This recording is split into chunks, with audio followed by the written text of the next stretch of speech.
আগামী ত্রয়োদশ জাতীয় সংসদ নির্বাচনকে সামনে রেখে বড় পরিবর্তনের পথে নির্বাচন কমিশন। বিনা প্রতিদ্বন্দ্বিতায় নির্বাচিত হওয়ার পথ বন্ধ, না ভোট পুনঃপ্রবর্তন, জোটগত প্রতীক নিষিদ্ধ সহ একাধিক গুরুত্বপূর্ণ সংশোধনী আনছে ইসি।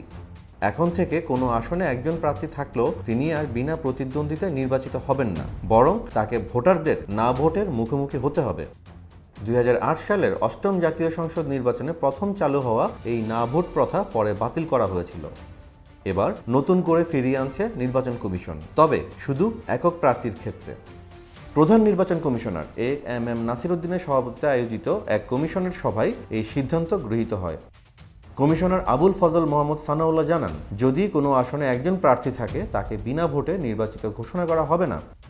একজন প্রার্থী হলে তাকেও নির্বাচনে যেতে হবে, তার বিপক্ষে থাকবে না ভোট। আরেকটি বড় পরিবর্তন থাকছে নির্বাচন কমিশনের নেওয়া সিদ্ধান্ত অনুযায়ী। এবার থেকে জোটের অংশ হলেও কোনো দল অন্য দলের প্রতীকে ভোট করতে পারবে না। আগে ছোট দলগুলো শরিক দলের প্রতীকে প্রার্থী দিত, কিন্তু এবার থেকে সবাইকে নিজ দলের সংরক্ষিত প্রতীকে প্রতিদ্বন্দ্বিতা করতে হবে। নির্বাচন কমিশনার সানাউল্লাহ বলেন, জোটগতভাবে নির্বাচন করলেও রাজনৈতিক দলগুলোকে নিজস্ব প্রতীকেই প্রতিদ্বন্দ্বিতা করতে হবে, এক প্রতীক দিয়ে নয়।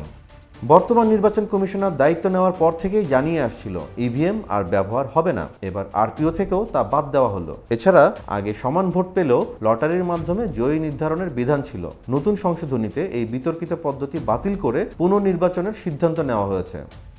নতুন সংশোধনীতে নির্বাচন কমিশনের ক্ষমতা বাড়ানো হয়েছে। এখন থেকে কোনো আসনে অনিয়ম প্রমাণিত হলে পুরো আসনের ভোট বাতিল করতে পারবে ইসি।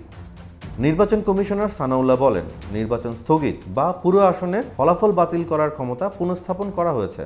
প্রার্থীরা নির্বাচনী হলফনামায় ভুল বা মিথ্যা তথ্য দিলে বিজয়ী হওয়ার পরও তার প্রার্থিতা বাতিল করার ক্ষমতা থাকবে নির্বাচন কমিশনের হাতে।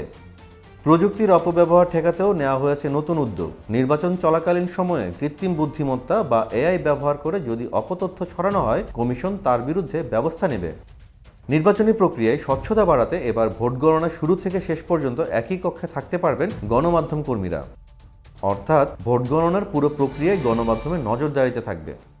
এছাড়াও আরপিও সংশোধনীতে আইন শৃঙ্খলা রক্ষাকারী বাহিনীর সংজ্ঞায় সশস্ত্র বাহিনী বিভাগকেও অন্তর্ভুক্ত করার প্রাথমিক সিদ্ধান্ত হয়েছে।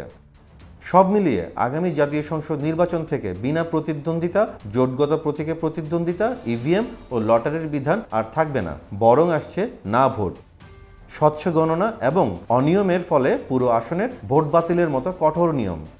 এখন দেখার বিষয়, এসব পরিবর্তন নির্বাচনী প্রক্রিয়ায় স্বচ্ছতা ও আস্থা কতটা ফিরিয়ে আনতে পারে।